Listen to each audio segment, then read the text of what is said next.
Hello मेरे प्यारे बच्चों, अमन ट्यूटोरियल में आपका स्वागत है। आज हम लोग क्या करेंगे तो आज ज्योग्राफी क्लास 8 चैप्टर 1 के बारे में देखने वाले हैं, जो कि एक बहुत इंटरेस्टिंग चैप्टर है। और वो चैप्टर का नाम क्या है हम लोग का? रिसोर्स।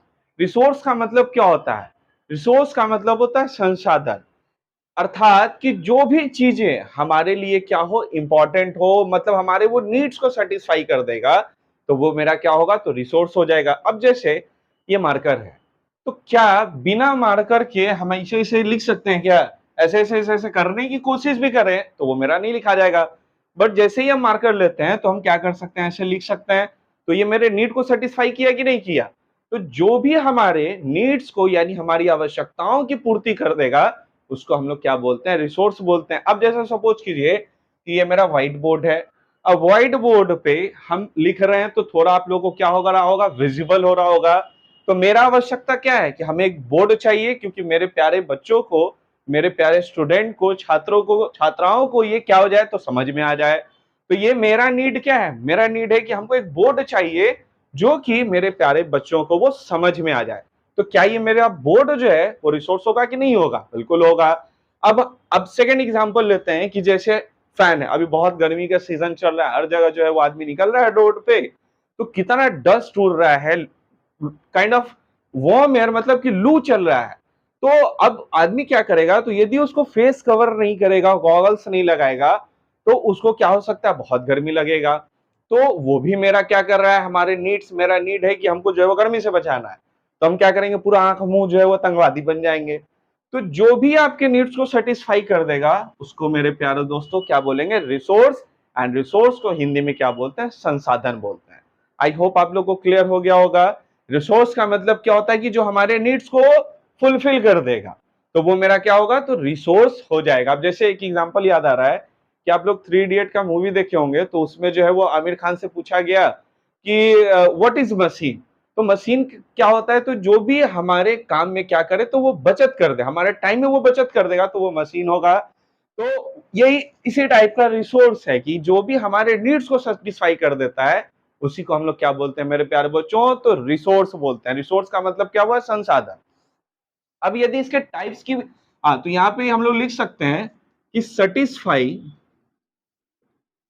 सेटिस्फाई आर नीड, मतलब हमारी आवश्यकताओं की जो पूर्ति कर दे, उसको हम लोग क्या बोलते हैं? तो रिसोर्स बोलते हैं, मतलब संसाधन बोलते हैं। अब इसके आप आगे लिख सकते हैं कि anything that satisfy our need is called a resource, मतलब जो भी हमारी आवश्यकताओं की पूर्ति कर देगा वो हो जाएगा रिसोर्स। अब यदि इसके टाइप्स की बात की जाए, तो इसका जो है वो तीन जो है वो मेनली हम लोग टाइप्स इसको देखते हैं। पहला natural resource, natural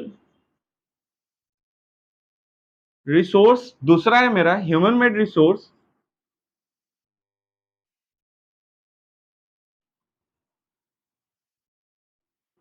human made resource and तीसरा है मेरा ह्यूमन रिसोर्स। Human resource.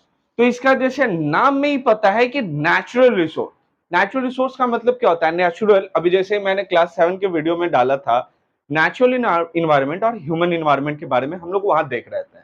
तो नेचुरल का मतलब क्या होता है? जो नेचर के द्वारा, मतलब कि जो प्रकृति ने, जो ईश्वर ने हमारे लिए दिया, जो हमको दिया कि लो अब तुम लोग क्या करो, इसको बर्बाद करो।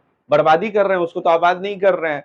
अब जैसे कोल है, एयर है, वाटर है, वो सब को हम लोग क्या कर रहे हैं? वेस्ट कर रहे हैं। वेस्ट तो अब यदि आप यूज करते हैं वो ठीक है, बट एक्स्ट्रा एक्स्ट्रा किया जाता है जो आपके लिए यूज उसका उतना नहीं है, तब तो वो तो आपका वेस्ट हो जाएगा। तो नेचुरल रिसोर्स का मतलब क्या हो गया कि the resource that can provided by the nature, जो नेचर के द्वारा प्रोवाइड किया जाता है, उसको हम लोग क्या बोल देंगे? नेचुरल रिसोर्स बोलते हैं। अब इसी नेचुरल रिसोर्स को ह्यूमन क्या करता है? तो मॉडिफाई कर देता है। अब सपोज कीजिए कोई माइनिंग, मतलब कि कहीं से जो है वो मिनरल्स निकाला गया, जैसे आयरन ओर निकाला गया। अब आयरन ओर क्या है? तो वो तो मेरा नेचुरल रिसोर्स है। अब यदि किसी को अपने दरवाजा जो है वो लोहा का बड़ा सा ग्रिल लगाना है, गेट लगाना है लोहा का, तो यदि मिस्त्री, मतलब कि वहां से आयरन ओर निकाल कर सीधे मिस्त्री को दे दिया जाएगा कि ले भाई तू पकड़, अब इस आयरन ओर से क्या करो, तो तुम जो है वो ये गेट बनाओ, तो क्या ये पॉसिबल है? बिल्कुल भी पॉसिबल नहीं है। तब उस आयरन ओर को स्मेल्टिंग के द्वारा क्या किया जाता है, स्मेल्टिंग एक प्रोसेस है, तो उससे जो है वो आयरन निकाला जाता है, जिससे आदमी जो है वो अपना यूज कर सकता है। तो वो क्या किया, तो वो नेचुरल रिसोर्स को, मतलब नेचुरल थिंग्स को मॉडिफाई किया। क्यों मॉडिफाई किया, तो वो अपने पर्सनल यूज के लिए। तब वैसे रिसोर्स को हम लोग क्या बोलते हैं मेरे प्यारे दोस्तों, तो ह्यूमन मेड रिसोर्स। ह्यूमन का मतलब होता है आदमी, मेड मतलब बनाना, और रिसोर्स का मतलब संसाधन, मतलब कि जो अपने स्किल से, जो अपने माइंड सेट से जो वो बना लेता है, मतलब कि नेचुरल रिसोर्स को जो मॉडिफाई करता है, तब वैसे रिसोर्स मेरे क्या कहलाते हैं, तो ह्यूमन मेड रिसोर्स कहलाते हैं। अब आप लोगों को लग रहा होगा कि अच्छा हमको एक चीज समझ में नहीं आ रहा है कि यहाँ ह्यूमन मेड रिसोर्स है और वापस से यहाँ ह्यूमन रिसोर्स कर दिए। तो भाई साहब, ह्यूमन तो खुद सबसे बड़ा रिसोर्स है। अब सपोज कीजिए कि सब कुछ नेचर ने हमें प्रोवाइड करवा दिया, तो ये नेचर ने जो है वो हमें फॉसल फ्यूल प्रोवाइड करवा दिया, फिर क्रूड ऑयल दे दिया, लेकिन हम लोग क्या किए, अपने माइंड सेट से, मतलब कि अपने बुद्धि से, दिमाग से हम लोगों ने क्या किया, तो नेचुरल रिसोर्स को मॉडिफाई किया।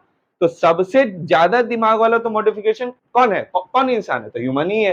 तो इसलिए बोला जाता है कि जब तक ह्यूमन ही सबसे बड़ा यदि कोई रिसोर्स है, तो वो क्या है, ह्यूमन रिसोर्स है। आज ह्यूमन नहीं रहता तो हम लोग जो है वो गेट टुगेदर नहीं होते, हम लोग जो है वो ऑनलाइन पे कैसे बातचीत हम लोग कर पाते हैं, जो है वो ऑनलाइन का ट्रेंड नहीं होता, या फिर जो है वो बल्ब नहीं होता, कुछ भी नहीं होता बिना ह्यूमन के। और ह्यूमन का क्या किया उसने, तो नेचुरल रिसोर्स को मॉडिफाई कर लिया। तो हम लोग तो बोल सकते हैं ना कि ह्यूमन तो सबसे बड़ा रिसोर्स है। क्लियर है। तो अब हम लोग क्या करते हैं, तो नेचुरल रिसोर्स को और जो है वो अच्छे से समझने की कोशिश करते हैं।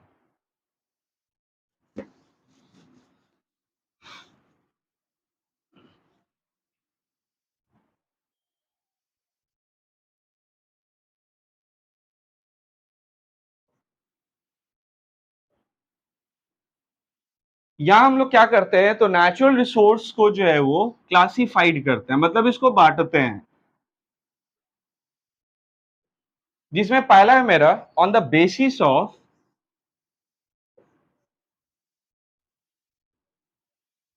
On the basis of development.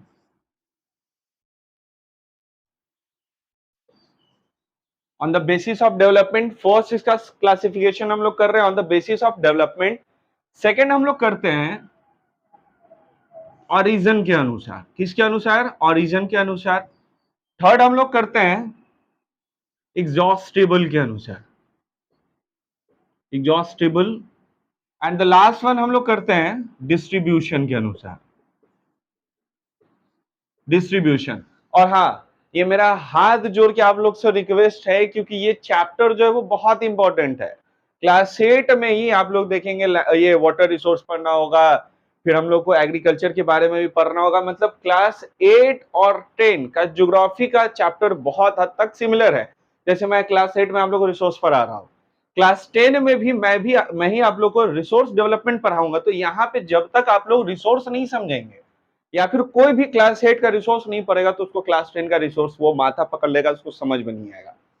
So it's better कि वहां सर पकड़ने से अच्छा है कि हम लोग क्या करते हैं, यहां समझ लेते हैं, यहां पर समझ लेंगे, तो वहां पे जो है वो सर पकड़ने की कोई आवश्यकता नहीं होगी, और मेरे रहते आप लोग को पकड़ने की भी कोई आवश्यकता नहीं होगी, वैसा कभी नौबत आएगा नहीं। तो इसलिए हम लोग को क्या करना है, बहुत अच्छे से समझना है, क्योंकि अब जितना भी होगा, अब जैसे रिसोर्स पढ़ेंगे, वाटर रिसोर्स पढ़ेंगे, लैंड रिसोर्स पढ़ेंगे, ह्यूमन रिसोर्स के बारे में, ह्यूमन रिसोर्स पूरा एक चैप्टर ही है।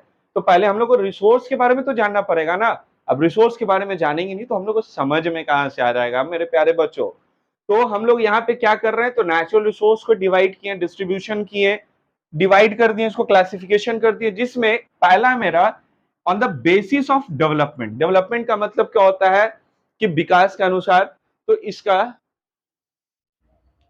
On the basis of development जो है वो हम लोग क्या करते हैं, तो रिसोर्स को दो भाग में हम लोग डिवाइड कर लेते हैं। कितने पार्ट्स में, दो पार्ट्स में, जिसमें पहला है मेरा एक्चुअल रिसोर्स और दूसरा है मेरा पोटेंशियल रिसोर्स। क्या है, एक है एक्चुअल रिसोर्स और दूसरा है पोटेंशियल रिसोर्स। एक्चुअल का मतलब क्या होता है, कि जिसका क्वांटिटी हमको पता है और उसका भी हम यूज भी कर रहे हैं। अब जैसे सपोज कीजिए कि आपके घर में जो है वो बर्थडे है, और बर्थडे में आप लोग को पता है कि मेरे घर में 10 लोग आने वाले हैं। तो उन्हीं के अनुसार आप लोग क्या करेंगे, तो फूड का मतलब खाना बनाइएगा। तो वो मेरा क्या हो जाएगा, एक्चुअल रिसोर्स हो जाएगा, मतलब जिसका क्वांटिटी पता है और अभी हम उसका यूज भी कर रहे हैं। जिसे इसका एक एग्जांपल है, इसका एग्जांपल जो है वो है, एक है रोहर रीजन, ये कोल इन रोहर रीजन। कोल जो है वो आपका कहां पाया जाएगा, रोहर रीजन, जो कि है मेरा कहां है, तो जर्मनी में है। क्या है दोस्तों, तो जर्मनी में। और दूसरा है मेरा पेट्रोलियम, जो कहा है, तो वेस्ट एशिया में है। ठीक है, तो पहला मैंने क्या बताया आपको, एक्चुअल रिसोर्स का मतलब क्या हो गया कि जिसका क्वांटिटी भी पता है और उसका भी हम यूज भी कर रहे हैं। जैसे कोल, कोल मेरा अभी अपना जैसे इंडिया में भी है, झारखंड में चले जाएंगे, उड़ीसा है, बिहार है, बंगाल है, वहां पे भी कोल का हमें जो है वो क्वांटिटी पता रहता है। बट आपके बुक में क्या मेंशन है, तो कोल जो कि कोयला होता है कहां पाया जाता है, तो रोहर रीजन में, उसका क्वांटिटी पता है और अभी प्रेजेंट में भी हम लोग यूज कर रहे हैं। तब वैसे रिसोर्स को हम लोग कौन सा रिसोर्स बोलते हैं दोस्तों, तो वो मेरा एक्चुअल रिसोर्स होगा। क्या होगा, तो वो एक्चुअल रिसोर्स। जस्ट इसके ऑपोजिट हम लोग चलते हैं, तो एक्चुअल में क्या था, हमें कि क्वांटिटी भी पता था और उसका हम लोग यूज भी कर रहे हैं। और पोटेंशियल में क्या होता है कि whose quantity is unknown, whose quantity is unknown called a potential resource. मतलब कि जिसका क्वांटिटी, मतलब कितना है हमको ये पता नहीं है। अब जितना पता ही नहीं होगा तो आप उसका कैसे यूज कीजिएगा। अब घर में आने वाले हैं 10, मतलब कि आपका बर्थडे और आपको पता ही नहीं है कि कितने लोग आने वाले, तो आप खाना कितने लोगों की बनाइएगा। हो सकता है 5 बनाइए तो 50 आ जाए, 50 बनाइए तो 5 आ जाए, तो हम लोग तो यूज कर ही नहीं सकते हैं। और यदि क्वांटिटी पता भी है, सपोज कीजिए क्वांटिटी पता है लेकिन आप उसका प्रेजेंट में यूज नहीं कर सकते हैं, उसका कब कर सकते हैं, तो आप फ्यूचर में यूज करते हैं। जैसे लद्दाख, जिसको हम लोग कोल्ड डिजर्ट ऑफ इंडिया भी बोलते हैं, कोल्ड डिजर्ट भी बोल सकते हैं, तो वहां पे क्या पाया जाता है, तो यूरेनियम पाया गया है। यूरेनियम पाया गया है, जो कि मेरा क्या होगा, तो पोटेंशियल रिसोर्स होगा। रीजन क्या है, क्योंकि उसका अभी हम लोग यूज नहीं कर सकते हैं, उसको हम लोग फ्यूचर में यूज करेंगे, उसका भविष्य में यूज करेंगे, तो वो मेरा पोटेंशियल रिसोर्स।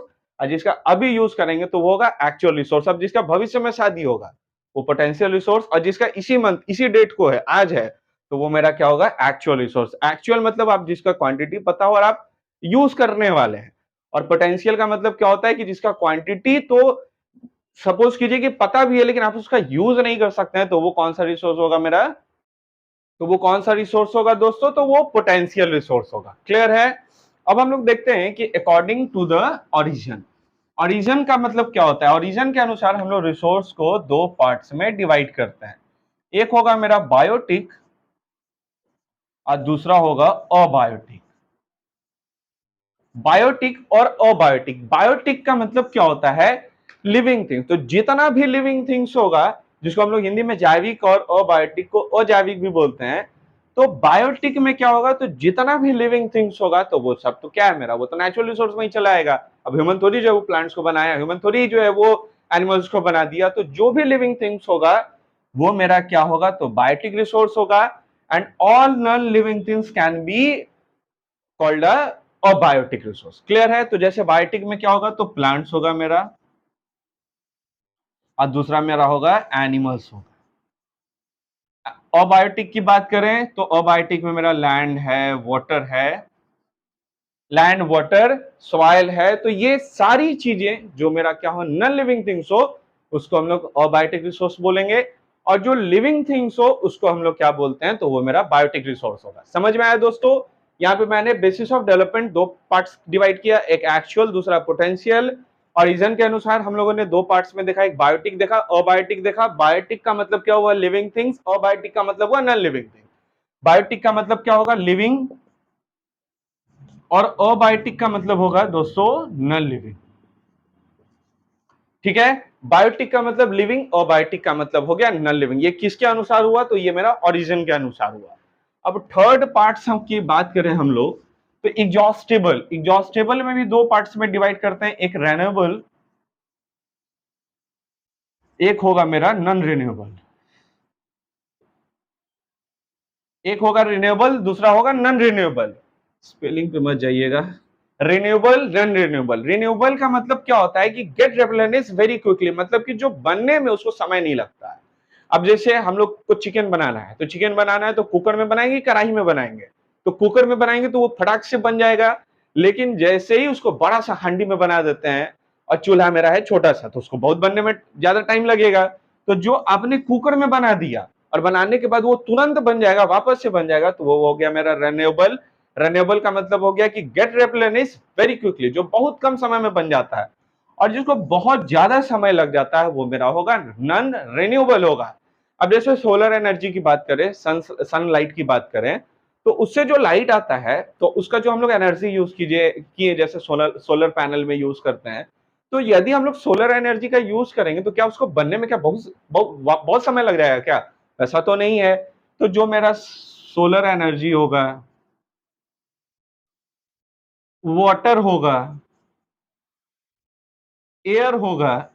अब एयर से मेरा क्या बनता है? तो विंड एनर्जी बनता है। वाटर से मेरा क्या बनता है? तो हाइड्रो इलेक्ट्रिसिटी बन जाता है। सोलर एनर्जी का भी हम लोग एनर्जी के रूप में यानी सोलर पैनल के रूप में यूज करते हैं। तो यदि हम लोग इतना यूज करते हैं तो क्या मतलब, अब सनलाइट आया मेरे पास, हम लोग के पास आया, अब उसके बाद बोलेगा ना हम करोड़ साल के बाद आएंगे क्या? ऐसा तो होगा नहीं। अब वाटर जो है वो एक बार आ गया, फिर उसको वापस रिन्यू नहीं होगा, वो आपका वाटर साइकिल नहीं वो होगा। तो जो तुरंत जो हो जाता है, जिसको बनने में ज्यादा समय नहीं लगता है, तो वो मेरा होगा रिन्यूएबल। और जिसको बनने में बहुत सारा समय लगता है, अब जैसे सपोज करिए कि कहीं से कोयला आया, तो अब उसका जो हम लोग जितना यूज करेंगे, तो यूज करने में कोल को बनने में लाखों करोड़ों साल लग जाता है। तो यदि हम लोग जितना भी नॉन रिन्यूएबल रिसोर्स है उसका, तो जो जिस स्पीड से हम लोग जितना यूज कर रहे हैं, तो ये तो कंफर्म है कि आने वाले टाइम में ये बचेगा नहीं। तो बचेगा नहीं तो हम लोग को तो बहुत ज्यादा प्रॉब्लम हो जाएगा। अब जैसे कोल से ही मेरा क्या बनता है, तो कोल से भी हम लोग जो है वो इलेक्ट्रिसिटी बनाते हैं। कोल से क्या बनाते हैं? वो मेरा इलेक्ट्रिसिटी बना लेते हैं। इसके अलावा यदि पेट्रोल की भी बात की जाए, तो पेट्रोल अब जैसे गाड़ी में डलाए, 100 रुपए का डला, अब मतलब चल रहे हैं चल रहे हैं चल रहे हैं, तुरंत जो है वो क्या रेप्लेनिश होगा, तुरंत बन जाएगा क्या? कि वो तो खत्म हो जाएगा। तो जो तुरंत नहीं बनने, जिसको बनने में काफी टाइम लग जाता है, उसको हम लोग क्या बोलते हैं? नॉन रिन्यूएबल बोलते हैं। और जो तुरंत बन जाता है उसको हम लोग क्या बोलते हैं? रिन्यूएबल बोलते हैं। क्लियर है? अब यहाँ पे डिस्ट्रीब्यूशन की बात करें, according to the distribution, distribution भी दो प्रकार का होता है। एक यूबिक्विटस होगा और एक मेरा क्या होगा दोस्तों? लोकलाइज होगा। क्या होगा? यूबिक्विटस और लोकलाइज। यूबिक्विटस का मतलब क्या होता है? Found everywhere. फाउंड एवरीवेयर मतलब जो हर जगह पाया जाएगा, मतलब कि जो हर जगह पाया जाता है, वो मेरा होगा यूबिक्विटस होगा। और लोकलाइज का मतलब क्या होता है? कि जो किसी एक पार्टिकुलर प्लेस पे पाया जाएगा। अब जैसे कोई मिनरल है तो वो क्या होगा? किसी पार्टिकुलर प्लेस पे। अब जैसे मैंने कोल के बारे में बताया तो वो रोर रीजन जर्मनी में पाया गया, पेट्रोलियम मेरा वेस्ट एशिया में पाया गया, तो वो मेरा लोकलाइज हुआ। जबकि एयर है वो एयर हर जगह पाया जाता है। अब ये तो नहीं है कि एयर जो है वो मेरे पास रहेगा, आपके पास नहीं रहेगा। एयर जो है वो किसी के पास रहेगा, दूसरे के पास में नहीं रहेगा, बोलेगा नहीं हम वहां नहीं रहेंगे, वहां पे एयर बहुत पॉल्यूशन होता है। तो वैसा तो नहीं होता है। एयर क्या होता है? मेरा यूबिक्विटस, जो हर जगह पाया जाएगा, फाउंड एवरीवेयर, हर जगह पाया जाएगा, तो वो मेरा होगा यूबिक्विटस होगा। और जो किसी पार्टिकुलर प्लेस पे होता है तो उसको हम लोग क्या बोलते हैं? लोकलाइज रिसोर्स बोलते हैं। क्लियर है? तो आई होप आज के वीडियो में हम लोगों ने क्या देखा? रिसोर्स के बारे में पहले समझा, और ये बहुत इंपॉर्टेंट चैप्टर है। मैं फिर एक बार बोल रहा हूँ, क्लास 10 का जब मैं वीडियो बनाऊंगा तो वहां पे भी मैं यही सारी चीजें डालूंगा। जो इंट्रोडक्शन की क्लासें होंगी तो वही क्लास 8 की चीजें रहेंगी, बस थोड़ा सा जो है वो हम लोग क्या करते हैं, तो क्या करेंगे उसमें थोड़ा सा इनहांस करेंगे, बट सारी चीजें यही रहेंगी। तो यदि हम लोग क्लास 8 में अच्छे से समझ लेते हैं तो क्लास 10 में उतना माथा पीछी नहीं ना करना पड़ेगा। पटाख से जाएंगे, क्वेश्चन बना के जो है वो अच्छा मार्क्स लेकर चले आएंगे। क्लियर है? तो रिसोर्स के बारे में मैंने क्या बताया कि जो हमारे नीड्स को सेटिस्फाई कर दे, तो वो मेरा क्या होगा? रिसोर्स होगा। उसके बाद हम लोगों ने इसके 3 टाइप्स में देखा, एक नेचुरल रिसोर्स देखा, फिर ह्यूमन मेड रिसोर्स देखा, ह्यूमन रिसोर्स देखा। आज के क्लास में हम लोग नेचुरल रिसोर्स देखेंगे, जिसको मैंने यहाँ पे जो है वो अलग अलग वे में क्लासिफिकेशन कर दिया है इसका, जैसे डेवलपमेंट के अकॉर्डिंग, ऑरिजन के अकॉर्डिंग, एग्जॉस्टेबल के, डिस्ट्रीब्यूशन के। डेवलपमेंट में मैंने 2 पार्ट का बताया कि एक्चुअल पोटेंशियल, एक्चुअल जिसका पता हो, और पोटेंशियल जिसका पता नहीं हो। ऑरिजन के बेसिस पे biotic, abiotic, biotic which means living and abiotic which means non living. Next हम लोगों ने देखा एग्जॉस्टेबल। एग्जॉस्टेबल को भी 2 पार्ट्स में डिवाइड किया। एक मेरा क्या था? रिन्यूएबल, जो बहुत जल्दी बन जाता है, और एक मेरा था नॉन रिन्यूएबल, जिसको बनने में बहुत सारा समय है। एंड डिस्ट्रीब्यूशन के according ubiquitous and localise. Ubiquitous which means found everywhere, and localise which means does not found everywhere. तो आई होप आप लोगों को वीडियो अच्छा लगा हो। वीडियो अच्छा लगे then please do like, subscribe and share my channel. Thank you so much. Next video में हम लोग क्या करेंगे तो human resource, human made resource, और ये भी जो है वो आपका 1 से 2 क्लास है, उसमें ये चैप्टर जो है वो खत्म हो जाएगा। ठीक है, so thank you so much, have a wonderful day. आपका दिन जो है वो क्या हो, बहुत शुभ हो।